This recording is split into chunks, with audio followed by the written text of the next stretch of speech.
With Mac Jones, right? Second year quarterback, still needs some development, right?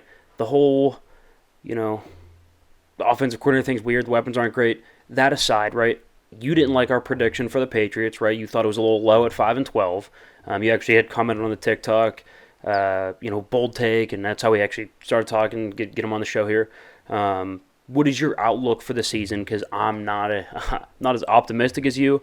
I think you have them definitely a little bit better than our 5-12. Tell me a little bit about that. I just think 5-12 is a little low. I know they're, you guys are kind of stuck on the offensive play caller thing, but I think the Patriots will be kind of right about where they were again last year.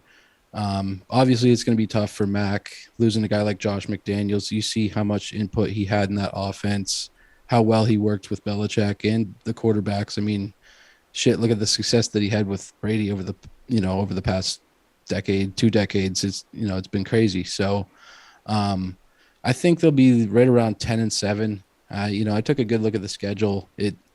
I just can't see them losing a ton of games. I do see them being kind of middle of the pack. They might not make playoffs. Obviously, AFC is pretty deep as compared to the NFC.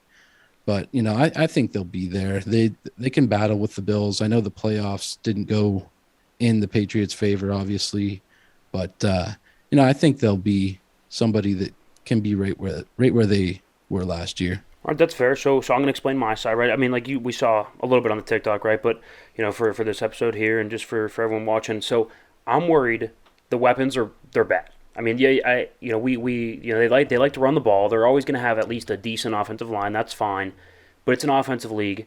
It's a passing league. You got to be able to sling the football around. You got to have guys on the outside. Weapons are bad, and then I know the whole play caller thing, but at the end of the day, look at all the great young quarterbacks, right? Josh Allen, Brian Dable, Andy Reid with Patrick Mahomes. All these young quarterbacks that have this mentor. I think Justin Herbert, off the top of my head, is the only one that doesn't have like a guru that's coaching him that's been really good. That does worry me. I might be hung up on a little more than most people, but that does worry me. Having two failed head coaches, basically one being a defensive guy, one a special teams guy. I mean, do you think someone better for development would be better in that role? Yeah, I mean, I think certainly there's plenty of different options, but you think about a guy like Matt Patricia, who's been the defensive guru for that team for quite a while. Obviously, things didn't work out in Detroit, but I think he knows the system well. He works well with Belichick. I mean, you've seen the continued success there with some couple Super Bowl victories. Joe Judge, I know that's a little bit of a different story. Patriots, they always emphasize all three phases of the game. You see how well their special teams work year in, year out. Guys like Matt Slater, Brandon King, guys that are really good for that Patriots special teams unit. Joe Judge, I don't know how well he will fit in offensively. I think the play calling has been more on Patricia and Belichick through these first couple preseason games, at least. I think they'll be okay. At the end of the day, you still got Bill Belichick at the helm. So, That's fair, I mean, that's a nice security blanket to fall back on, I guess. right? But I it won't mean, last forever. yeah, for sure. But We were talking earlier today, just in the first segment here, about Mac Jones and a little bit about what we think his career flight path could look like. I myself, and I think we as a show, are not very high on Alabama quarterbacks. There's not much proof of them succeeding in the NFL to like the highest extent. What's your take on Mac Jones? Where do you see him progressing to, and what do you think is like a good comparison to him in the league? Because people were throwing around Joe Montana, things like that, and we think that's a little inflated. We see him more as a Carson Palmer or a Andy Dalton. I said Andy Dalton. Okay, to be fair, I said Andy Dalton because I think at the podium, his voice isn't necessarily stern, right? He's not. He's a little more of a quiet guy.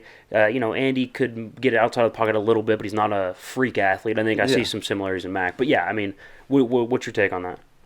Yeah, I mean, I can see kind of where you guys are coming from with that. I think year two will be definitely telling. The way everything seems is he's been bought in way more. He looks like a different guy this year. I think all the hype's always going to be that way about guys like that are kind of leading your team, if you know what I mean. So, Right. but yeah, no, I think he's going to be a great quarterback.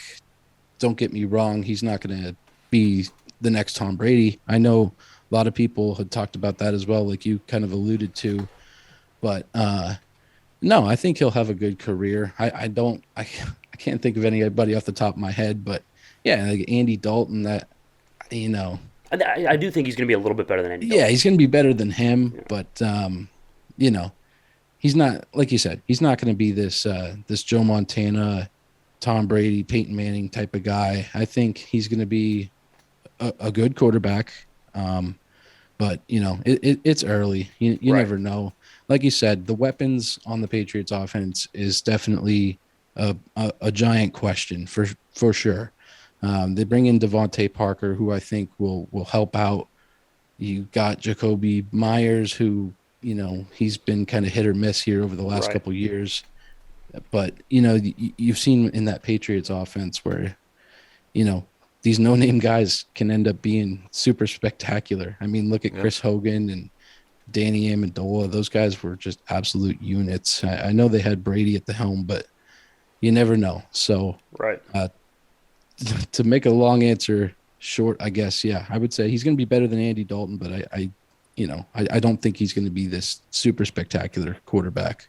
Kind of getting back to closer to your area of expertise, right? The AFC East. I think Tua, they're going to have a little bit of a dilemma after this year, right? So in that offense, Mike McDaniel's offense, Jimmy Garoppolo succeeded in the same kind of tree. Kyle Shanahan got Matt Ryan to a Super Bowl, right? That offense makes good quarterbacks, right? He's going to have at the end of the year some pretty good stats. He'll have a QBR, somewhere around, I don't know, 96, right? They're going to have a real dilemma. Do we pay him, or are we kind of carrying him, right? So what do you think is the outlook for your kind of rival Dolphins? I think the Dolphins are going to be a great team this year. I actually just had my fantasy football draft last week, and I took Tua. I waited, I got him, and I also have Tyreek Hill, so kind of got that stack going. But I think with those weapons, you got Jalen Waddle there. Mike Gesicki is he's a red zone threat, just like Mark Andrews is. So I mean, I think that offense is going to be great. You bring in a whole new slew of running backs that they can catch passes out of the backfield. You saw it last year, Chase Edmonds. They bring in Sony Michelle. We've seen Raheem Mostert have great games for the 49ers. So, yeah, completely revamped offense for the Dolphins. Their defense could be a little bit better, but no, I think they're going to be really good. I think they're going to be right there. Uh, I wouldn't put them right with the Bills, but I think they'll be a couple games behind them, you know, kind of right where I see the Patriots at. So, yeah, with Tua, getting these guys that he can throw the ball to, if he can show that he can throw that deep ball. I know we've seen Yeah. a couple times in practice where, it's either been over guys' heads or short or, this or that. But I think they are going to be great this year. I really do. So kind of wrapping up here, my dark horse pick for this year, right, is the Vikings. I think they lost, I don't know, like 8 games last year by like on a last possession or last two possessions, something like that. They lost like 8 coin flip games. Normally that evens out. You don't usually lose all 8 close games. It's usually about 4-4, maybe 5-3, right? So I think some of those get turned around. I think Kevin O'Connell will get the best version of Kirk Cousins. Obviously Justin Jefferson, Adam Thielen, right? That's kind of my pick. I think they win the division. I think they're going to kind of be that team that went from not very good to maybe could win a playoff game or two. Who's your dark horse pick? So, I was thinking about this, and I got to take somebody from the NFC as well. I think the Saints have a bit better of a season than they did last year. I think they do get into the playoffs. Michael Thomas is coming back. We don't exactly know what's going on with Alvin Kamara yet. Bringing in a guy like Chris Olave, who is a great receiver. I'm really interested to see how he fares. Not to mention the Saints defense is one of the better defenses in this league. New head coach Dennis Allen, who's been with the team as their D coordinator for quite a while.